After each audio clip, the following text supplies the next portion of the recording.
A collision of paths. The morning sun cast long shadows across the bustling streets of downtown Charleston. The smell of freshly baked bread wafted through the air from the corner bakery, mingling with the occasional hint of salt carried from the nearby harbor. For most, it was just another day. For Sarah Monroe, however, it was another chapter in her unrelenting journey to rebuild her life. Sarah adjusted the straps on her prosthetic legs with practiced precision before slipping on her comfortable loafers. Once, these small rituals had felt insurmountable, a cruel reminder of the life stolen from her in an instant. Now they were just a part of her morning routine, like brushing her teeth or pouring a cup of coffee. Determination etched every movement as she prepared to head out, her car keys jingling in her hand. Her silver sedan, a modified marvel of independence, waited faithfully in the driveway. The car symbolized more than transportation. It was her hard-earned freedom, her ticket to living a full life despite the scars she carried both inside and out. As she slid into the driver's seat, she felt the familiar hum of the engine beneath her hands, a comforting reassurance that she was still in control. This morning, Sarah was heading to the local library, where she was scheduled to give a motivational talk to a group of aspiring photographers. The topic was close to her heart, seeing the world through new lenses. Her unique perspective had not only reshaped her career, but also inspired countless others to find beauty in resilience. The intersection of fate. Halfway to her destination, Sarah turned onto Maplewood Avenue, a quieter road lined with leafy sycamores. Her thoughts drifted to the slideshow she had prepared. Each photo was a testament to her journey. A meadow bathed in morning dew, a smiling child riding a bicycle, the worn hands of a fisherman mending his net. Every image spoke of perseverance and finding beauty in the ordinary. The tranquil drive was interrupted by the shrill blare of a police siren. Startled, Sarah glanced in her rearview mirror to see flashing red and blue lights. A patrol car loomed behind her, its presence both commanding and intrusive. Her heart sank. She wasn't speeding. Her car was in pristine condition. Confusion clouded her thoughts as she slowly pulled over to the curb. The siren died down, but the tension in the air only grew heavier. The arrival of authority. The officer who emerged from the squad car was tall, broad-shouldered, and stern-faced. His crisp uniform and authoritative stride screamed confidence, but something in his eyes betrayed a rigidity that bordered on hostility. Officer Mark Harrington had served on the force for over a decade, but his record was far from spotless. Accusations of racial profiling and excessive force had dogged him, though none had stuck due to lack of evidence. Today, Harrington was determined to assert his authority, regardless of the cost. As he approached Sarah's car, his hand rested on the holster of his gun, not out of necessity but habit, a display of dominance he rarely second-guessed. He knocked sharply on her window. Sarah rolled it down, forcing a polite smile despite the knot forming in her stomach. "Good morning, officer. Is there a problem?" she asked, her voice calm but tinged with apprehension. Harrington's expression didn't soften. "License and registration," he barked, ignoring her question. Sarah nodded, reaching for the documents in her glove compartment. She handed them over, her hand steady despite the growing unease. "May I ask why I was pulled over?" "You made an illegal turn back there," Harrington said flatly, though Sarah was certain she hadn't. The accusation felt arbitrary, almost rehearsed. "I don't believe I did, officer," she said cautiously. "I've driven this route many times." His eyes narrowed. "Are you questioning me?" Sarah felt the weight of his gaze, the underlying menace in his tone. "No, sir," she replied. "I'm just trying to understand the situation." Harrington glanced at the documents, then back at Sarah. Something about her, perhaps her skin tone, her composed demeanor, or the visible prosthetic straps peeking from beneath her pants, seemed to stoke his ire. "Step out of the vehicle," he ordered abruptly. Unyielding defiance. Sarah blinked, momentarily stunned. "I'm sorry, officer, but I can't do that.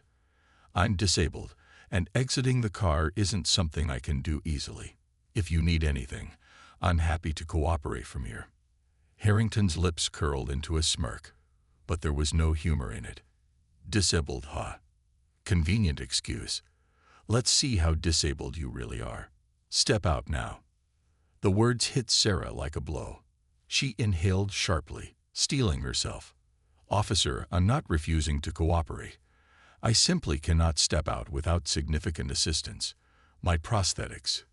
I don't care about your excuses. Harrington snapped, cutting her off. You have 2 seconds to comply, or I'll pull you out myself. Outside, a couple of passers-by paused, drawn by the raised voices. One man pulled out his phone and began recording. The breaking point. Sarah's mind raced. Memories of her accident and the long months of recovery flooded her thoughts. She had fought too hard to reclaim her dignity and independence to be humiliated now. Summoning every ounce of courage, she met Harrington's glare. Officer, she said firmly, her voice steady despite the tremor in her hands. I've explained my situation clearly. Your actions are unnecessary and unwarranted. Harrington's patience snapped. With a swift motion, he yanked open her car door. I don't have time for this, he growled, reaching for her arm. Sarah instinctively recoiled, gripping the steering wheel. Stop, she cried. You're hurting me. The metallic clank of her prosthetic leg dislodging echoed ominously. Gasps rippled through the growing crowd. A young woman yelled, She's disabled. Leave her alone. Another voice chimed in, This is wrong. But Harrington didn't stop. He pulled harder, dragging Sarah halfway out of her seat. Pain shot through her body as her residual limbs protested the unnatural movement. Tears blurred her vision, but her resolve remained unbroken. A witness to injustice. Among the onlookers was DeMarcus Green, a community activist and former Marine. DeMarcus had seen injustice before, but this display of cruelty left him seething. He stepped forward, his voice booming over the commotion. Officer, let her go. She's done nothing wrong, and this is an abuse of power. Harrington froze, momentarily caught off guard by the commanding tone. His grip on Sarah loosened slightly. DeMarcus continued, his words sharp and unwavering. I'm recording this. Everyone here is. You're not just violating her rights. You're making a fool of yourself. Back off before you dig yourself into a hole you can't climb out of. The crowd murmured in agreement, their phones capturing every moment. Harrington glanced around, realizing for the first time the weight of the scrutiny bearing down on him. His jaw tightened, but the seeds of doubt had been planted. For Sarah, the sight of strangers rallying to her defense was a lifeline. Despite the pain and humiliation, she felt a flicker of hope. This wasn't over, not by a long shot. Sparks of resistance. The scene outside Sarah Monroe's silver sedan had transformed from a quiet street corner to the center of a growing public spectacle. The air was charged with tension, the murmurs of the crowd forming an undercurrent to the unfolding drama. Officer Mark Harrington, still gripping Sarah's arm, was visibly flustered. His authority was being questioned, and the crowd's defiance stung more than he cared to admit. DeMarcus Green, standing tall at the edge of the gathering crowd, took a step closer to Harrington. His voice was resolute. You're making a big mistake, officer. Let her go. This is not how you enforce the law. Harrington turned his icy glare toward DeMarcus. Stay out of this, or I'll have you arrested for obstructing an officer. DeMarcus didn't flinch. Arrest me. Go ahead. But you better believe this footage is going online. Everyone will see how you're treating this woman. Nearby, Laura Carter, the disability advocate and doctor, pushed her way through the crowd. She stopped beside DeMarcus and raised her voice. Officer, I am a medical professional, and I'm telling you that what you're doing is endangering her health. She's explained her condition. What you're doing is not just excessive, it's abusive. The power of community. Harrington's jaw clenched as his gaze darted between DeMarcus, Laura, and the crowd that continued to swell. He could feel the weight of dozens of eyes, the judgment they carried, and the glowing phone screens recording every movement. Sarah, still seated in her car, took a shaky breath. Her voice was soft but steady as she addressed Harrington. "Please, officer, you've already caused me harm. Let me go. You've made your point." But Harrington wasn't ready to concede. The man who prided himself on control now found himself cornered. His grip on Sarah loosened slightly, but his words remained sharp. "You people think you can gang up on me. I'm enforcing the law. She's resisting an order." "Resisting?" Laura's voice rose, incredulous. "She's a disabled woman who physically cannot comply. How can you not see that?" A woman in the crowd shouted, "She can't step out of the car. Leave her alone." Another voice joined in, "This is not policing. It's harassment." As the crowd's outcry grew louder, Harrington's posture stiffened. He was used to commanding respect, even fear, with little effort. But today was different. Today, the power was shifting. Intervention and advocacy. DeMarcus, sensing an opportunity, stepped directly into Harrington's line of sight. His voice was calm but firm. "Officer, I've seen enough injustice in my life to know when someone's stepping out of line. You've crossed it. This isn't about enforcing the law anymore. This is about your ego." Harrington bristled, his hand instinctively moving toward his radio. "That's enough. I'm calling for backup." "Good," Laura interjected, her tone dripping with irony. "Call for backup. Let's see how your colleagues feel about stepping into this mess you've created. While you're at it, I'll make sure the footage reaches the media before they even arrive." Her words hit their mark. Harrington faltered, his hand pausing above the radio. The crowd's murmurs turned into vocal support for Laura and DeMarcus. Sarah, meanwhile, found her voice again. Her tone was measured but resolute. "Officer, I've done nothing wrong. I've complied as much as I physically can. You're not only violating my rights, but also damaging the trust people should have in law enforcement." A turning tide. At that moment, a young woman in her early 20s stepped forward from the crowd. Her name was Maya Simmons, a law student at a nearby university. She held her phone aloft, its camera pointed directly at Harrington. "Officer," Maya said, her voice steady despite the tension, "I'm a third-year law student, and I can tell you right now that what you're doing is unlawful. You're violating Section 504 of the Rehabilitation Act and the Americans with Disabilities Act. If you proceed, you'll be held accountable." Harrington's face darkened, but he said nothing. Maya pressed on. "The law protects individuals with disabilities from discrimination and undue harm. If you can't recognize that, then you're unfit to serve as an officer." The crowd erupted in murmurs of agreement, and Harrington's stance shifted uncomfortably. He had always been able to wield his badge like a weapon, silencing dissent with a glare or a sharp word. But now, surrounded by a community standing united against him, he felt his grip on the situation slipping. The unseen ally. Unbeknownst to the crowd, someone had already called the police department to report the incident. Officer Clara Martinez, a seasoned and respected member of the force, arrived on the scene moments later. Unlike Harrington, Martinez was known for her empathy and fairness. As she stepped out of her patrol car, her presence immediately changed the atmosphere.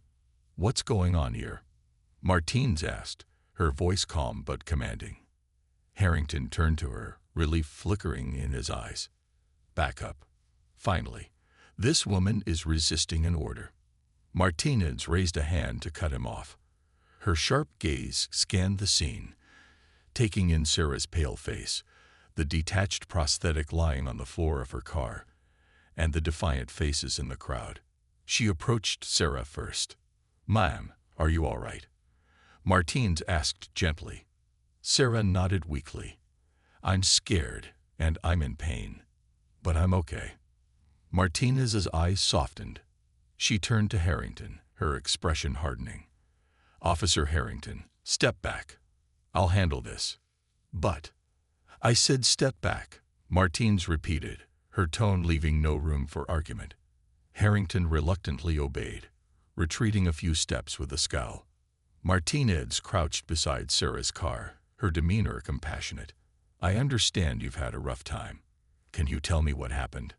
Sarah explained, her voice trembling but clear, recounting the events that led to the confrontation. Martínez listened intently, nodding occasionally.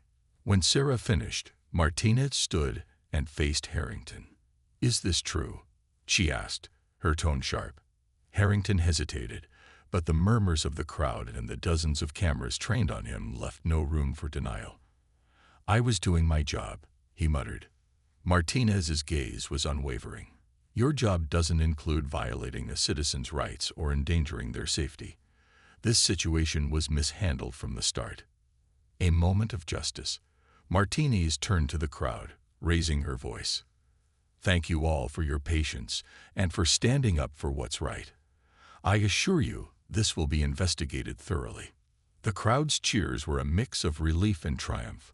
DeMarcus stepped forward and offered Sarah a hand, helping her adjust her position in the car. Laura leaned in to check on Sarah's condition, offering words of reassurance. As the situation de-escalated, Harrington stood on the sidelines, his face a mask of frustration and humiliation. Martínez's final words to him were quiet but firm. "You'll be hearing from Internal Affairs." The aftermath. As Sarah drove away, flanked by DeMarcus and Laura, the weight of what had happened began to sink in. She felt a mix of exhaustion and gratitude. The day had started like any other, but it had become a turning point, not just for her, but for everyone who had witnessed the power of unity and resilience. In the days that followed, the footage of the incident went viral, sparking a nationwide conversation about police misconduct and the rights of disabled individuals. Activists like DeMarcus and Maya used the momentum to push for reforms, while Sarah became an unexpected symbol of courage. Despite the trauma, Sarah refused to let the experience define her. Instead, it fueled her determination to keep moving forward, one step at a time. A ripple of change. Sarah Monroe sat at her kitchen table a week after the incident, her hands cradling a steaming mug of tea. The room was filled with the soft hum of the morning news playing on her television. On the screen, footage from that fateful day played on repeat, showing Officer Harrington yanking her from her car, the crowd's outcry, and finally, the arrival of Officer Clara Martínez, who had stepped in to defuse the situation. The world seemed to have taken notice. The video, which had been shared millions of times online, had sparked a nationwide conversation. Social media was ablaze with hashtags like #JusticeForSarah and #InDiscrimination. News outlets covered the story extensively, and activists from across the country reached out to Sarah, offering support and amplifying her voice. Her phone buzzed incessantly, filled with messages from strangers who called her a hero for standing her ground. But Sarah didn't feel like a hero. She felt exhausted, drained by the emotional toll of the incident and the sudden media attention. Finding strength in community. Her doorbell rang, snapping her out of her thoughts. When she opened the door, she found DeMarcus Green standing there, a warm smile on his face. "I hope I'm not intruding," DeMarcus said, holding a box of pastries from a local bakery. "I thought you might need some company." Sarah smiled for the first time that morning. "You're always welcome, DeMarcus. Come in."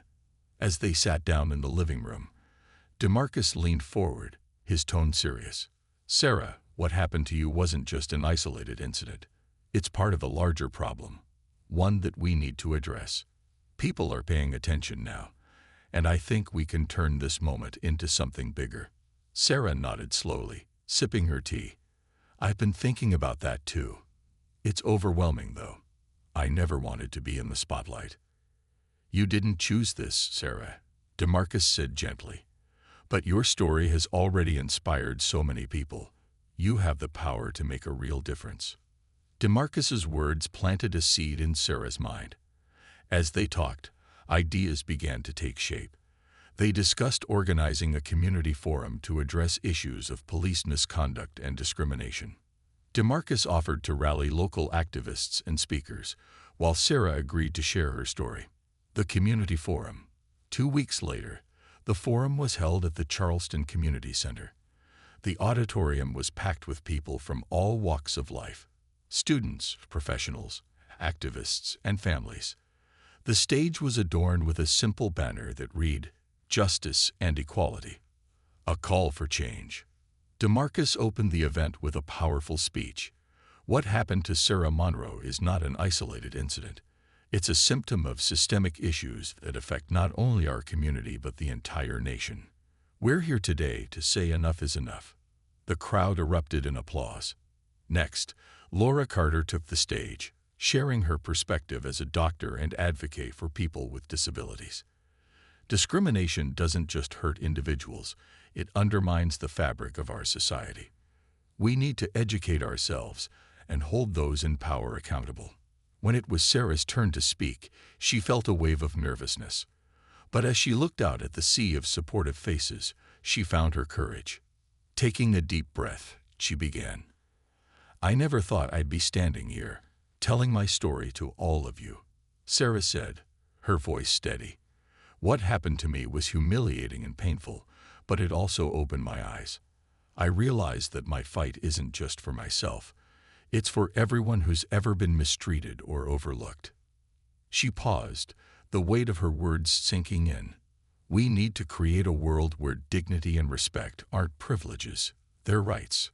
The crowd gave her a standing ovation. Tears welled in Sarah's eyes as she realized the impact her story was having. Officer Harrington's reckoning.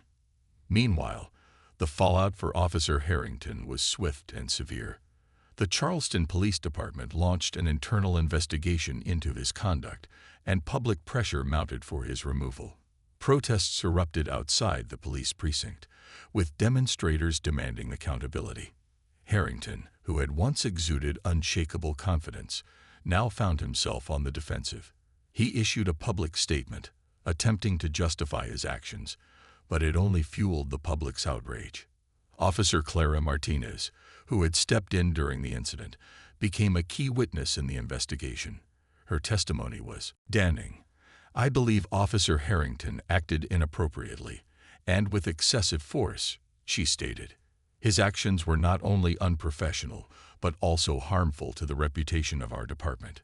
The investigation culminated in Harrington's suspension, pending further disciplinary action. For many in the community, it was a small but significant victory. A movement takes shape. As the weeks turned into months, the momentum from Sarah's story continued to grow. DeMarcus and Sarah worked together to establish a nonprofit organization called Voices of Resilience, dedicated to advocating for the rights of marginalized communities and promoting police reform. The organization quickly gained traction, hosting workshops, training sessions, and public awareness campaigns. They partnered with legal experts, educators, and community leaders to create a comprehensive platform for change. One of their initiatives focused on educating law enforcement officers about disability rights and implicit bias. Laura Carter spearheaded the effort, designing training programs that emphasized empathy and understanding. "We're not just addressing individual incidents," Laura said during one of the sessions. "We're building a culture of accountability and respect." Sarah's personal journey. Amid her advocacy work, Sarah continued to pursue her passion for photography. Her experiences had deepened her perspective, and her work reflected a newfound sense of purpose. She began a photo series titled Unbroken, capturing stories of resilience and strength in the face of adversity.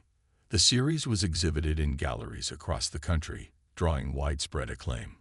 One of her photographs, a hauntingly beautiful image of her prosthetic legs illuminated by soft sunlight, became a symbol of her journey. Despite the challenges she faced, Sarah found solace in her art and her advocacy.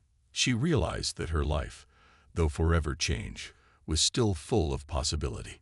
The ripple effect. Sarah's story continued to inspire others to speak out and take action. Communities across the nation began organizing their own forums and campaigns, drawing on the blueprint created by Voices of Resilience.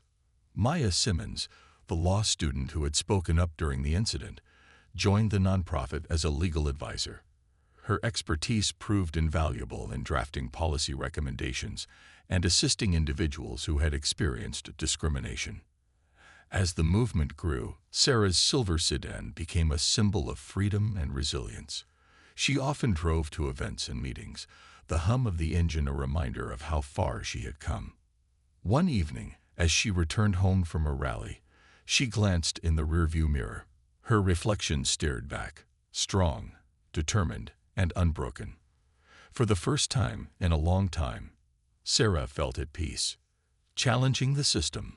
Months after the incident that changed her life forever, Sarah Monroe found herself standing on the steps of Charleston City Hall. The air was heavy with anticipation as she prepared to address a crowd of over 1,000 people. The rally, organized by Voices of Resilience, was the culmination of weeks of planning. Its purpose was clear: to demand comprehensive police reform and disability rights legislation that would prevent incidents like Sarah's from happening again. DeMarcus Green, standing at Sarah's side, gave her a reassuring nod. "You've got this," he said, his voice steady despite the buzz of activity around them. Cameras flashed, reporters jotted down notes, and the murmurs of the crowd created a symphony of anticipation. Sarah gripped the microphone, her prosthetic legs steady beneath her. The journey to this moment had been grueling, but she was determined to make it count. She looked out at the sea of faces, people of all races, ages, and backgrounds who had gathered to support the cause. A rally for change. "Good afternoon," Sarah began, her voice amplified over the crowd. "Thank you for being here today. Your presence is proof that we can no longer ignore the issues of discrimination, abuse of power, and systemic inequality." The crowd erupted in applause, their energy palpable. Sarah continued, "Months ago, I was just an ordinary woman trying to live my life. But one encounter with unchecked power reminded me that none of us are truly free until we confront injustice head-on." She paused, her eyes scanning the crowd. "What happened to me is not unique. It is part of a larger problem that affects countless others, people whose stories might never be told. That's why we're here today, to demand accountability, to fight for our rights, and to create a future where dignity and respect are not privileges but guarantees." The crowd roared, their cheers echoing across the city square. Behind Sarah, a large banner displayed the rally's slogan: "Equality for all, justice for all." A turning point in policy. The rally marked a significant turning point in the movement for police reform and disability rights. The organizers had invited several city officials, including Councilwoman Harriet Grant, a longtime advocate for social justice. Grant took the stage after Sarah, pledging her support for new legislation aimed at addressing the issues raised by Voices of Resilience. "The time for change is now," Grant declared, her voice resolute. "We will work to ensure that our law enforcement agencies are held to the highest standards of accountability and that our laws protect the most vulnerable among us." Her words were met with thunderous applause, but Sarah knew that promises were only the first step. Real change would require persistence, collaboration, and pressure on the system. The fight for legislation. In the weeks following the rally, Sarah and the Voices of Resilience team worked tirelessly to draft a comprehensive legislative proposal. The Respect and Equity Act, as it came to be known, included several key measures. Mandatory disability awareness training. All law enforcement officers would be required to undergo training to understand the rights and needs of disabled individuals. Body camera transparency. Officers would be required to wear body cameras during all interactions with the public, with penalties for failing to comply. Independent oversight boards. Every police department would establish a civilian oversight board to investigate complaints of misconduct. Stronger anti-discrimination policies. Protections under the Americans with Disabilities Act would be expanded to include specific enforcement mechanisms against public officials who violated these rights. DeMarcus and Maya Simmons spearheaded the legal and advocacy efforts, meeting with lawmakers, community leaders, and other activists. The process was grueling, filled with setbacks and opposition from powerful lobbying groups. But the team remained steadfast. A personal transformation. As Sarah immersed herself in the fight for justice, she found herself changing in unexpected ways. She had always been passionate and driven, but her newfound purpose brought a clarity and focus she had never experienced before. Her days were filled with meetings, interviews, and public appearances, leaving little time for rest. Despite the exhaustion, Sarah felt a deep sense of fulfillment. She had turned her pain into a catalyst for change, and that realization gave her strength. Her photography also evolved. She began capturing images of protests, rallies, and moments of quiet resilience within the movement. One photo of a child holding a sign that read, "My future deserves justice," became iconic, appearing on the covers of magazines and newspapers nationwide. Resistance and resilience. The journey was far from smooth. Opponents of the Respect and Equity Act pushed back fiercely, arguing that the proposed measures were unnecessary or too costly. Some law enforcement officials publicly criticized the movement, claiming it painted all officers in a negative light. One evening, Sarah received a hateful message online. It read, "You should be grateful the officer didn't treat you worse. Stop playing the victim." The words stung, but Sarah refused to be deterred. Instead, she channeled her anger into action, addressing the backlash in her speeches and interviews. "I am not playing the victim," she said during a televised interview. "I am standing up for my rights and the rights of others. If that makes some people uncomfortable, then perhaps they should examine why." Her words struck a chord with viewers, earning her widespread support, but the opposition only strengthened her resolve to keep pushing forward. A milestone victory. After months of advocacy, the Respect and Equity Act finally came to a vote in the Charleston City Council. The atmosphere in the council chamber was electric as Sarah and her team watched from the gallery. Supporters filled the room, many wearing pins and T-shirts bearing the Voices of Resilience logo. When the final vote was announced, -10 in favor, 3 against, the room erupted in cheers. Sarah felt tears stream down her face as she hugged DeMarcus, Maya, and Laura. It was a hard-fought victory, but it was only the beginning. "This is for everyone who believed in change," Sarah said to reporters afterward. "But our work isn't done. We have to ensure that these policies are implemented and upheld." Building a legacy. The passage of the Respect and Equity Act inspired similar efforts in cities across the country. Sarah was invited to speak at conferences, universities, and advocacy events, sharing her story and the lessons she had learned. Voices of Resilience expanded its reach, offering resources and support to other communities fighting for justice. The organization became a model for grassroots activism, proving that ordinary people could drive extraordinary change. For Sarah, the journey was deeply personal. She had started as a victim of injustice, but emerged as a leader, an advocate, and a symbol of resilience. The power of one. One evening, as Sarah sat in her living room, she reflected on the whirlwind of events that had brought her to this point. Her silver sedan gleamed in the driveway, a testament to her independence. On her wall hung a framed copy of her now iconic photograph, Unbroken. Sarah smiled, feeling a sense of peace she hadn't known in years. The road ahead was still uncertain, but she knew she wasn't walking it alone. Behind her stood a community united by a shared belief that justice and equality were worth fighting for. As she prepared for another day of advocacy, Sarah whispered to herself, "This is just the beginning." Trials and triumphs. Sarah Monroe's life had become a whirlwind of advocacy, interviews, and public speaking. The passage of the Respect and Equity Act had been a monumental victory, but the true test of the legislation's impact was yet to come. Implementation was a slow and often frustrating process, marred by bureaucratic delays and resistance from those who felt threatened by change. One morning, Sarah sat in her modest home office, surrounded by stacks of documents and a cluttered bulletin board covered in notes. She was preparing for a meeting with a group of state lawmakers to discuss expanding the legislation statewide. DeMarcus Green and Maya Simmons were scheduled to join her later, but for now, Sarah relished the quiet moments of solitude to organize her thoughts. Her phone buzzed with a notification, A news alert about a police department in a neighboring city adopting a training program modeled after the Respect and Equity Act.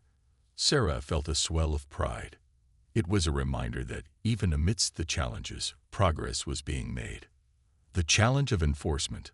While the legislation had been celebrated as a milestone, the road to enforcement was fraught with obstacles.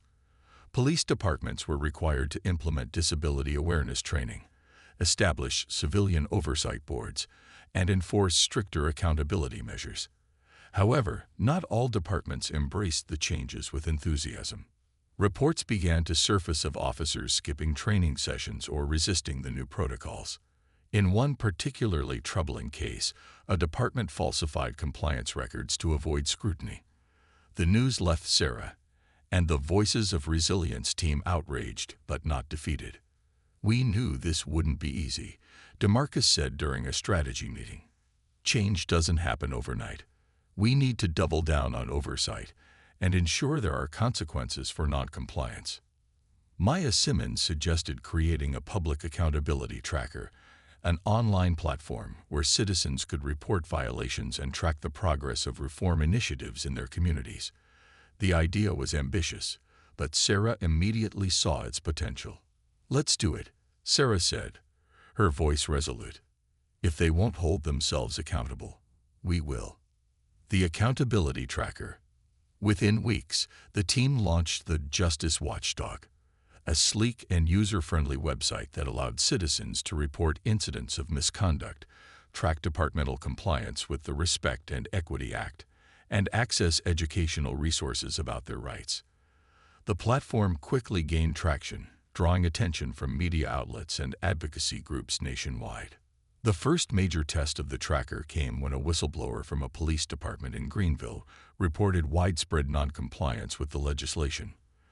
The report included damning evidence of officers mocking the disability training and dismissing its importance. The story broke nationally, prompting an immediate investigation. The department's chief resigned under public pressure, and several officers faced disciplinary action. For Sarah, it was a bittersweet victory, a stark reminder of the resistance they faced, but also proof that their efforts were making a difference. Personal sacrifices. As the movement gained momentum, Sarah found herself increasingly in demand. She traveled frequently, delivering speeches at conferences, meeting with policymakers, and working tirelessly to expand the reach of Voices of Resilience. But the relentless pace took a toll on her personal life. Her once close circle of friends had dwindled, many struggling to keep up with Sarah's new life. Even her family expressed concern about her well-being. "You need to take care of yourself, Sarah," her younger brother Ethan said during one of their rare dinners together. "You've been running on empty for months." Sarah sighed, pushing her food around her plate. "I know, Ethan, but I can't slow down now. There's too much at stake." Ethan reached across the table, placing a hand on hers. "You've done so much already. Don't forget that you're allowed to rest. The world won't fall apart if you take a break." The words stayed with Sarah, though finding balance felt impossible in the face of so much work left to do. A community united. Despite the personal sacrifices, Sarah found strength in the community she had helped build. At a town hall meeting, she met Alicia Torres, a single mother whose son, Marcus, had cerebral palsy. Alicia tearfully recounted an incident where Marcus had been mistreated by a school resource officer who failed to understand his condition. "Your story gave me the courage to speak out," Alicia said, gripping Sarah's hands. "Because of you, I know we can fight for a better future for our kids." Moments like these reminded Sarah why she had embarked on this journey. It wasn't just about policy changes. It was about empowering people to stand up for themselves and each other. A trial of integrity. The movement faced its greatest challenge when a high-profile lawsuit was filed against a police department accused of violating the Respect and Equity Act. The plaintiff, a young black man with autism, alleged that officers had used excessive force during a traffic stop, ignoring his attempts to communicate his condition. The case became a national sensation, with pundits on both sides debating the merits of the legislation. Critics argued that the act placed unreasonable burdens on law enforcement, while supporters emphasized the importance of accountability. Sarah was called to testify as an expert witness, her role pivotal in framing the broader context of the case. On the day of her testimony, the courtroom was packed with reporters and supporters. As she took the stand, Sarah felt a familiar mix of nerves and determination. She recounted her own experience, emphasizing the need for systemic change and the moral imperative to protect the most vulnerable. Her testimony was powerful, drawing tears from some in the audience. The trial concluded with a landmark ruling in favor of the plaintiff, setting a precedent for the enforcement of the Respect and Equity Act. A legacy in the making. The victory in court reinvigorated the movement, cementing its place in the national conversation. Sarah became a sought-after voice in the fight for justice, her story inspiring a new generation of activists. Despite the challenges, she continued to push forward, finding strength in the people she fought for and with. Her photography remained a source of solace, each image a reflection of the world she was helping to shape. One evening, as she prepared for yet another public appearance, Sarah received an email from a young girl named Olivia. The subject line read, "You changed my life." Olivia's message was simple but profound. "I use a wheelchair, and for a long time, I thought I didn't matter. But when I saw your story, I realized that I'm not alone. Thank you for showing me that I'm worthy of respect and dignity." Sarah closed her laptop, tears streaming down her face. In that moment, she realized that her journey wasn't just about laws or policies. It was about people. And that made every sacrifice worth it. The dawn of a new era. The air was electric as Sarah Monroe walked onto the stage of the National Equity Summit, held in the Grand Hall of the Capitol Convention Center. The summit marked a turning point, not just for Sarah, but for the entire movement she had helped ignite. For years, she had fought tirelessly for justice, disability rights, and systemic reform. Now, standing before an audience of thousands, she prepared to deliver a keynote speech that would define her legacy. The spotlight cast a warm glow on her as she approached the podium. Behind her, a massive screen displayed a montage of images, crowds holding signs that read "Justice for All," workshops conducted by Voices of Resilience, and a portrait of Sarah herself, standing tall with her prosthetic legs visible, a symbol of resilience and determination. Taking a deep breath, Sarah began. "Good evening," she said, her voice steady and confident. "Today, we stand at a crossroads. The journey we've undertaken has been long and arduous, but it has also been transformative. Together, we've challenged systems that seemed unchangeable, amplified voices that were once silenced, and proven that ordinary people can achieve extraordinary things." The audience erupted in applause, their energy fueling Sarah's resolve. Reflections on the journey. As Sarah spoke, her mind drifted to the pivotal moments that had brought her here. She thought of the rainy day when Officer Harrington had pulled her from her car, igniting a fire she hadn't known she possessed. She remembered the first rally, the launch of the Justice Watchdog, and the countless faces she had encountered along the way, each one a reminder of why the fight mattered. She recounted these moments to the audience, weaving a narrative of struggle and triumph. "We started with a single story. Mine," she said. "But this movement was never just about me. It's about the millions of people who have faced injustice and refused to be defined by it." Her words resonated deeply, and as she looked out at the crowd, she saw tears in the eyes of many. Activists, policymakers, educators, and everyday citizens had gathered here, united by a shared vision for a better future, celebrating milestones. The summit also served as an opportunity to celebrate the movement's achievements. Over the past year, the Respect and Equity Act had been adopted in several states, and its impact was evident. Police departments reported increased compliance with disability training, and complaints of discrimination had decreased significantly in communities where oversight boards were active. Maya Simmons, now a prominent civil rights attorney, took the stage to present an award to Sarah on behalf of the National Disability Rights Coalition. Sarah Monroe is more than an advocate, Maya said. She is a beacon of hope, a leader who has shown us that change is not just possible, it is inevitable when we stand together. The crowd rose to their feet, their applause thunderous. Sarah accepted the award, her hands trembling slightly as she held the plaque.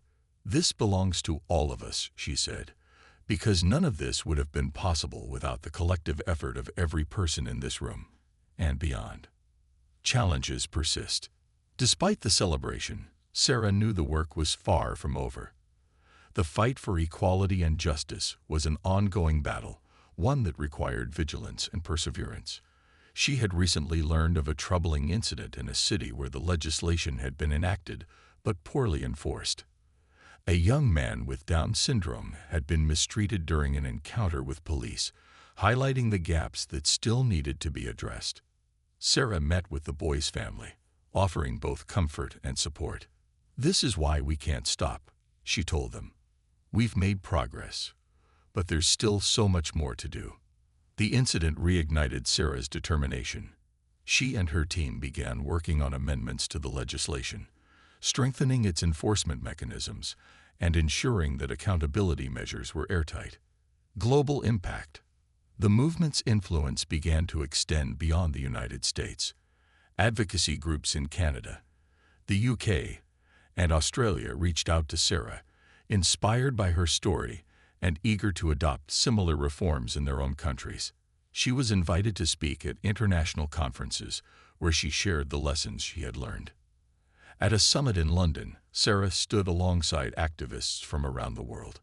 "The fight for justice knows no borders," she said. "Whether we're advocating for disability rights, racial equality, or any form of human dignity, our struggles are interconnected. And together, we are unstoppable." Her words sparked a global coalition of advocates working to address systemic injustices across different contexts. Sarah's story became a rallying cry for a universal movement toward equity and inclusion, a personal transformation. Amid her public successes, Sarah continued to evolve personally. She had learned to navigate the balance between her advocacy work and her well-being, taking Ethan's advice to heart. She began setting aside time for herself, whether it was an afternoon spent capturing photographs of Charleston's serene landscapes or a quiet evening reading on her porch. Her photography flourished, gaining new depth and perspective. Her series, Unbroken, was expanded into a book, which became a bestseller. The images, paired with Sarah's reflective essays, offered a glimpse into her journey and the stories of others who had inspired her along the way. One particularly poignant photograph, a crowd of protesters holding hands under a setting sun, became the cover image. It was a testament to the power of unity, resilience, and hope. The ripple effect. Back at the summit, Sarah concluded her speech with a call to action. "The progress we've made is incredible," she said, "but progress is not a finish line. It's a starting point. The work we do today will shape the world for generations to come. Let us commit to building a future where justice is not a privilege, but a right for all."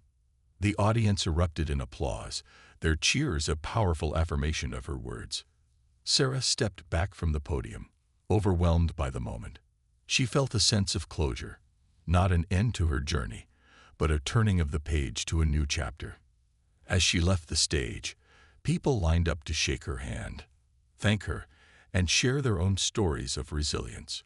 Among them was Olivia, the young girl who had written to her months earlier. Olivia, now a budding activist, looked up at Sarah with wide, determined eyes. "You changed my life," she said simply. Sarah knelt to hug Olivia, her heart full. "And you're changing mine," she replied. Looking ahead, that night, Sarah sat on her porch, gazing at the stars. Her silver sedan gleamed in the moonlight, a symbol of the independence and strength she had fought so hard to reclaim. She thought of the countless lives her story had touched and the community she had helped build. The journey had been difficult, but it had also been deeply rewarding. As she closed her eyes, Sarah felt a profound sense of peace and purpose. She knew the fight for justice would continue, and she was ready to face whatever challenges lay ahead. because she wasn't just fighting for herself. She was fighting for a world where everyone could live with dignity, respect, and hope.